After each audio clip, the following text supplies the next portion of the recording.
Olá, você que acompanha o Planeta Azul, hoje está com a gente Francisco Brito Cruz. Ele é diretor do Instituto Internet Lab, doutor pela Escola de Direito da USP e acaba de lançar um livro chamado Novo Jogo, Velhas Regras. Francisco, obrigado por estar aqui com a gente no Planeta Azul. Como vai, Rodolfo? Prazer é todo meu.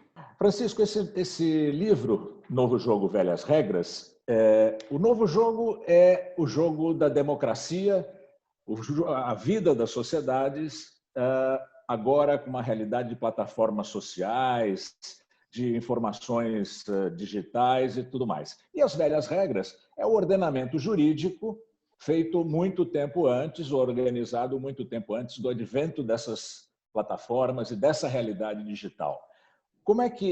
Por que você resolveu escrever sobre isso? Esse livro ele é uma decorrência da minha tese de doutorado, Rodolfo. E o que eu quis estudar no doutorado é o seguinte: muito me angustiava essa discussão de fake news ou de eleições e internet. Né? A gente teve em 18 essa primeira eleição que a gente chama de eleição da internet, né? Muitos candidatos influenciadores. E eu ficava muito angustiado com explicações muito simplistas, do tipo, esse candidato se elegeu por causa da internet, né? Quando, na verdade, eu sentia que existia uma transformação mais profunda na forma de fazer a campanha, né? E os candidatos que talvez se elegeram foram aqueles que entenderam essa modificação, né? E aí, qual que é essa mudança, o novo jogo, né? O que é isso? O que eu descrevo no livro é o seguinte: quando a gente saiu do nosso regime autoritário e entrou num momento que as eleições passaram a importar, né, elas começaram a valer, ser para valer mesmo, a gente entrou num país, isso aconteceu num país que a televisão, especialmente a radiodifusão, eram, vamos dizer, a grande forma de comunicação das pessoas. Então, se a pessoa quisesse ser conhecida nacionalmente, não tinha como, ela tinha que estar ou no noticiário, ou aparecer com bastante tempo no horário político eleitoral gratuito. Porque isso chegava em 90 e tantos % da casa das pessoas, né? E é essa comunicação que importava para campanhas, especialmente campanhas nacionais ou em estados muito grandes, né? Claro, a campanha na rua sempre foi importante, né? Hoje em dia não é tão importante assim, né? Em época de pandemia, mas ela sempre foi importante, especialmente para os candidatos a Claro. proporcional. Mas é isso, e aí eu fiquei pensando, bom, em algum momento isso mudou, e de que forma isso mudou, né? O que eu achei durante a pesquisa é que não só o meio mudou, né? A gente não se informa tanto mais pela TV ou pelo rádio, mas a gente também se informa a partir de outros. Não é que a TV e o rádio deixaram de ser importantes, né? Eles agora têm que compartilhar o espaço com outros meios, como as plataformas digitais. O formato da comunicação e, por consequência, o formato da campanha mudou. Antes, a campanha ela se organizava a partir de uma espécie de um centro de coordenação, que era meio que o marqueteiro e o candidato, e esse centro que mandava no resto, né? Então, se o marqueteiro dizia, olha, o candidato tem que falar isso, isso, isso, essa era a mensagem que passava para milhões de pessoas na radiodifusão. Quando a história migra para a internet, a gente migra para uma comunicação que se faz em rede, e o que importa na campanha passa a ser as redes de campanha. E o que é mais interessante dessas redes de campanha é que não há uma vedação, não há uma proibição, em termos estruturais mesmo, que eu me ligue com a rede do candidato e passe a trabalhar pelo candidato e falar pelo candidato e atingir tantas pessoas ou mais do que o próprio candidato, especialmente se for um influenciador digital, né? Então, essas redes são abertas. Qualquer um pode se plugar nelas. E aí isso vale para o bem, né? As pessoas que se plugam, o cidadão que quer participar da política e pluga nessa rede a E sua para os participação. adversários também. Exatamente. Ou vale para o mal, né? Que é aquele, por exemplo, um empresário que quer contratar disparos clandestinos. Você não precisa comunicar com o candidato para fazer isso, e esses disparos são tão efetivos ou são tão massivos quanto a própria comunicação planejada pela campanha. Então, o que muda aí é quase como se no futebol aquele alambrado que divide a arquibancada do campo desaparecesse e a torcida entrasse para jogar o jogo, entende? E isso é um jogo totalmente... E cada um dos jogadores fizesse a sua própria regra. Exatamente. E aí o juiz Então, perdido no meio do campo, né? O sim. juiz perdido, sem saber o que ele faz. Porque como que ele vai apitar esse jogo se esses componentes ele não consegue nem entender como regular, né? Quer dizer, Nossas regras foram feitas justamente para a área político-eleitoral gratuita, para a radiodifusão, muitas vezes. A chegada das plataformas de comunicação, de dados, elas atomizaram o centro de poder, elas esvaziaram, como você disse, esse centro de poder que eram os marqueteiros, o comando da campanha e o comando da mensagem, não é? É isso que aconteceu. Sim, agora, eu diria que transformaram esse centro em um centro de performance. Passou a ser muito mais importante, menos o comando e mais a performance, né? O que aquele candidato vai performar para a rede, né? Mas aí não há uma perda de qualidade política do candidato. Ele não perde um discurso, ele não perde o poder do discurso, ele não passa a discursar de acordo com a sua lacração, de acordo com o seu sucesso. Ele não acaba sendo dirigido por uma métrica alheia à política. Eu acho que ele sempre é dirigido por uma métrica de aderência da sua mensagem. Isso era verdade na radiodifusão também. Todo mundo fazia aqueles famosos grupos focais ou grupos qualitativos que os candidatos tinham durante o debate, muitas vezes, que o marqueteiro ia vendo. Será que essa mensagem colou? Será que aquilo não colou? O que me parece agora é que ele tem menos controle. Então, desses componentes da rede. O que é muito interessante, porque acontece ao mesmo tempo um processo de maior controle e de maior sofisticação quando a gente pensa no uso de dados pessoais pelos candidatos. Então, o que a minha pesquisa indicou, por exemplo, é que se de um lado o centro, né, da campanha ele não é mais o controlador e comandador de tudo, ele só performa, né, ele muitas vezes performa e atua em aliança ou em sinergia com outros componentes que não necessariamente são mandados por ele. Por outro lado, tanto esse componente quanto vários outros têm ferramentas muito mais efetivas e muito mais sofisticadas de tentar manipular o eleitor. Isso com certeza. Porque no momento que a gente percebe que não é mais só a segmentação por região, mas é uma segmentação muito mais específica que pode ser feita, como foi feita pela Cambridge Analytica, né? É o micro-targeting, né? O tal do microdirecionamento, exato. O alvo quase que unitário, né? O alvo. Exatamente. Então, você tem uma ferramenta de, vamos dizer, manipulação ou de tentativa de convencimento, né? Se você quiser colocar de uma perspectiva mais positiva, muito mais poderosa, né? E o que é interessante é que essa ferramenta ela está pulverizada. Então, ao mesmo tempo que ela é super sofisticada, ela está na mão de todo mundo, né? Ela está na mão de todo mundo. A gente teve candidato, por exemplo, isso é muito interessante. Eu analisei um pouco o processo de 2018, né? A gente teve candidato que gastou dezenas de milhões de reais em tática semelhante à tática da Cambridge Analytica nos Estados Unidos, né? Que é o uso do microdirecionamento para fazer propaganda. Esse candidato que fez isso na eleição presidencial teve um desempenho pífio, horrível. E ele foi, assim, de longe, o que mais gastou nessa tática. Isso deu super certo com o Trump. Então, quando você olha essa situação, o que você pensa? Bom, isso estava disponível para muita gente. O que faz diferença não é só o dinheiro para fazer isso. O que faz diferença é articular esse dinheiro e essa técnica a alguma coisa que está acontecendo na sociedade. Algum processo político que está acontecendo na sociedade, né? Porque a sociedade dos Estados Unidos estava mudando e fez sentido utilizar isso, né? A mensagem, ela aderiu. E quando a gente pensa em rede, isso é muito importante, porque como parte da disseminação das coisas na internet, ela é, vamos dizer, o que se chama de orgânica, né? Que essa disseminação que não é paga, ela é Sim. porque a pessoa acreditou e botou para frente aquele conteúdo. A mensagem precisa aderir aos sentimentos das pessoas, às aflições das pessoas. E por isso aí a gente entra naquela história da discussão sobre fake news mesmo, né? Muitas vezes, na discussão sobre fake news, a pessoa está disseminando o conteúdo não porque ela quer informar o próximo, mas porque ela quer se sentir bem, porque ela quer mostrar para a pessoa que ela não gosta que ela está correta, né? Ou que ela quer simplesmente se sentir satisfeita, descarregar algum tipo de ódio, descarregar algum tipo de sentimento.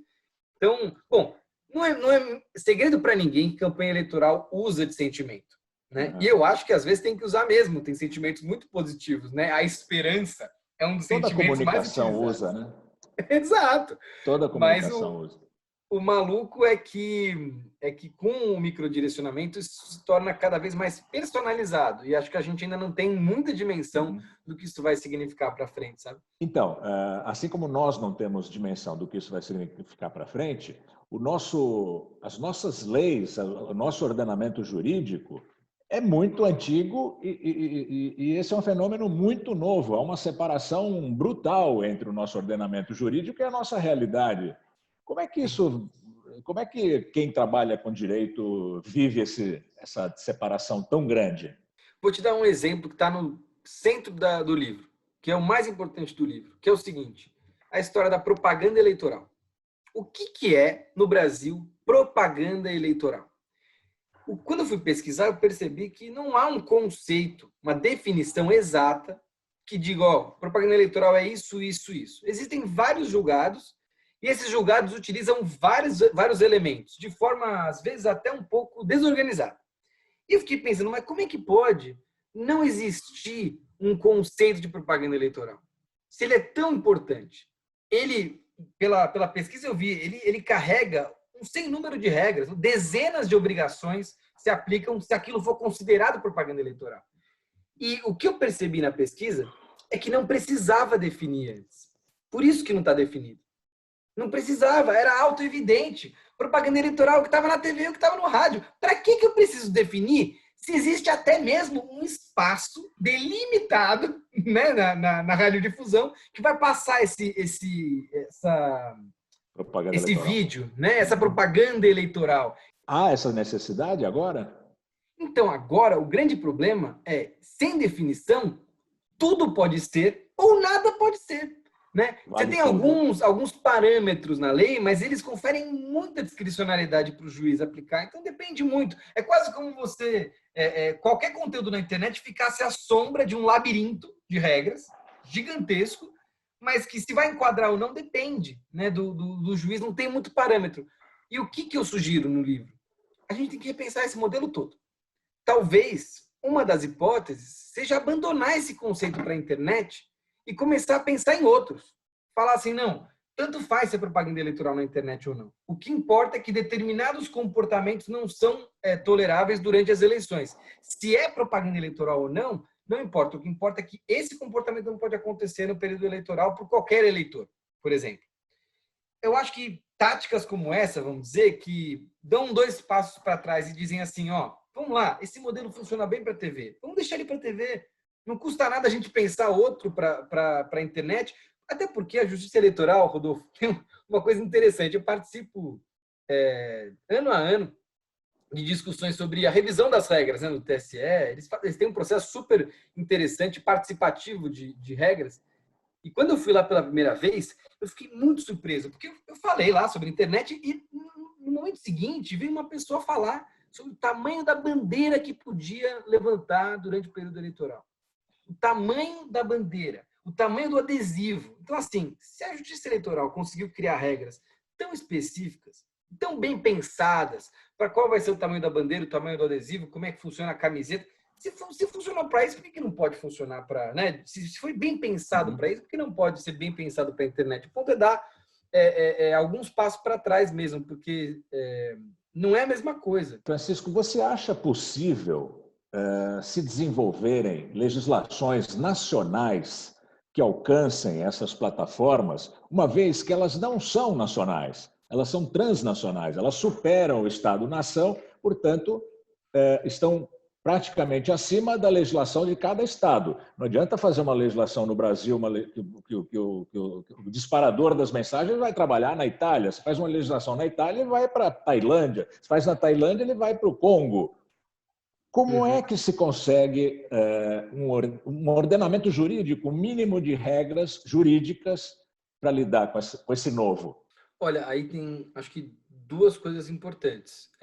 As 2 estão no livro. A primeira é pensar que o direito nacional tem limitações e, para isso, você vai ter que combinar abordagens.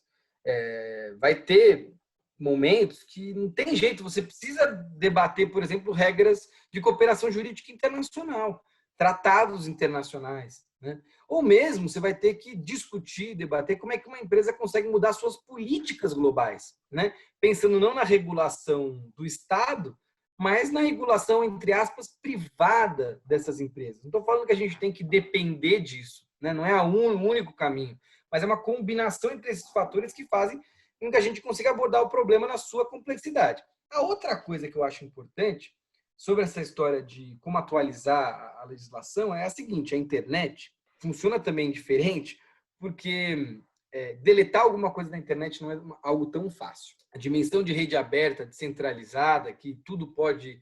não existe um pedido de permissão para você postar alguma coisa na internet, né? Você não pede permissão. Torna as coisas muito interessantes do ponto de vista democrático. Olha quantas vozes puderam entrar no espaço público, né? Aparentemente libertário. E de um lado é mesmo, né? Quantas vozes ou quantos movimentos puderam acontecer, mas, por outro lado, torna-se muito mais difícil entrar num jogo de gato e rato de, vamos dizer, filtrar ou remover conteúdo. E eu descrevo um processo que é a história do ciclo vicioso da remoção de conteúdo. Que aí você quer remover conteúdo a todo custo e você vai aumentando, vamos dizer, a dose do remédio, que é a remoção, que é a filtragem de conteúdo. E você vai aumentando. Chega uma hora que você pode perder o paciente, que eventualmente não vai ser adequado, mas asfixiá-lo. Exato, porque a filtragem de conteúdo em massa é o que acontece em regimes autoritários ao redor do mundo, né? Que não suportaram essa dimensão da internet e preferiram dizer assim, sabe aquela coisa do index prohibitorum, né? Que era aquele índice de livros na época da reforma, né?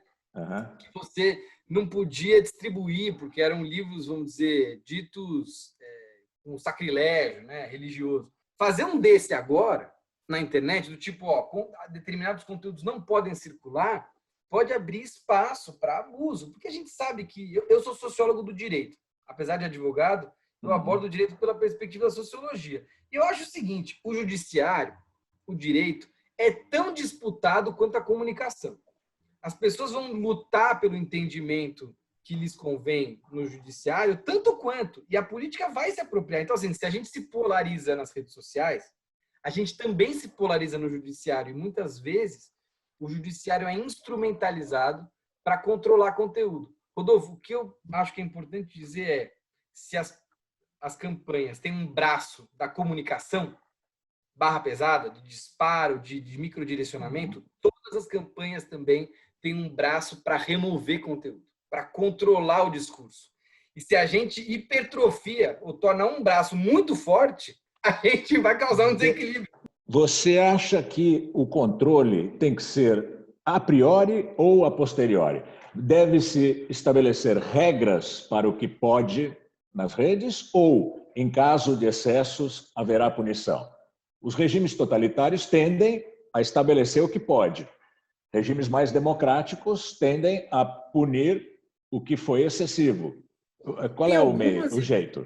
Tem algumas hipóteses que eu acredito que não pode circular mesmo. Vamos dizer, uma foto de exploração sexual de criança e adolescente. Não pode circular, não tem discussão. Vai ter que criar filtro para isso mesmo. E existem filtros nas plataformas para isso, né? Peguei o exemplo mais extremo. Sim, agora, claro. Vai ter muita coisa aí que eu acho que a gente vai ter que analisar depois. Aí você vai pensar, poxa, e a eleição? Porque na eleição, se o conteúdo foi disseminado, às vezes em horas, ele pode acabar prejudicando, né, o candidato ou candidata. Eu acho que no eleitoral, a gente tem que ter consciência disso, os prazos para fazer uma liminar, para emitir uma liminar, né, para cumprir uma liminar, eles precisam ser mais curtos. Isso é uma coisa que até os meus colegas que discutem direitos na rede, às vezes pensam, poxa, mas por que é tão rápido na justiça eleitoral? Às vezes não dá nem tempo de discutir direito. Mas eu acho que faz sentido ser rápido. Porque o efeito é muito rápido, né? Exatamente. Então a gente tem que preservar essa característica mesmo da justiça eleitoral, respeitar essa característica, mas lembrar que na justiça eleitoral a gente tem dois jeitos de resolver os problemas. Problemas assim de conteúdos que são veiculados por aí. Tem dois jeitos muito interessantes. O primeiro é esse, vamos retirar antes que dê o problema, né? Ou o mais rápido possível. E o segundo é a chamada bala de canhão que a Justiça Eleitoral tem, que é a história da cassação do mandato pelo abuso, né? Que são os processos que são julgados depois e é porque o pleito não foi justo. Então, às vezes, você pode até ter uma questão de abuso que o candidato nem, vamos dizer, participou, mas se aquela eleição não foi justa em si, tanto faz o candidato ter participado ou não. Se, por exemplo, um grupo empresarial mexeu os pauzinhos e fez com que aquilo mudasse totalmente de rota, isso precisa ser revisto mesmo. Mas lembrando, uma bala de canhão. Se você for por esse caminho, você tem que ter muita certeza que a eleição tem que ser invalidada, porque você está praticamente rasgando os votos das pessoas, né? Que é uma hipótese extrema. Para a gente terminar, uma pergunta. Você que é um estudioso da legislação eleitoral e um estudioso também do mundo digital, de como se faz campanha, na eleição, nós temos uma eleição daqui a poucos dias, poucas semanas.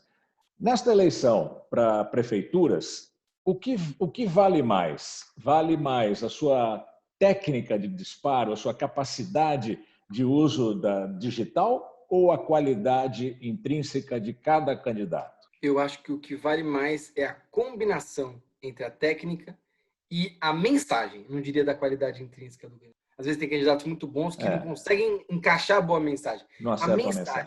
A mensagem precisa ser aderente aos sentimentos das pessoas. A combinar isso com uma boa técnica, eu acho que o candidato consegue tração, né? Mas é bom dizer, né, Rodolfo? Só para lembrar, a gente não vive num outro mundo. A gente não foi transportado para Marte. Todos os outros processos existiam antes. Então, vamos dizer assim, processo de cabo eleitoral, né, em rincões, em nichos específicos. Tudo isso continua existindo. O que é interessante é que a internet ela meio coloca uma camada a mais de complexidade, né? Que todas as outras vão começar a ter que se relacionar com ela. Mas numa eleição de pandemia, né, essa camada, na verdade, se torna muito importante. Tá bom, Francisco, eu agradeço muito a sua participação aqui no Planeta Azul. Hoje nós conversamos com o Francisco Brito Cruz, que é diretor do Instituto Internet Lab, doutor pela Escola de Direito da USP e autor de um livro recém-lançado, Novo Jogo, Velhas Regras. Muito obrigado, Francisco. Obrigado, Rodolfo.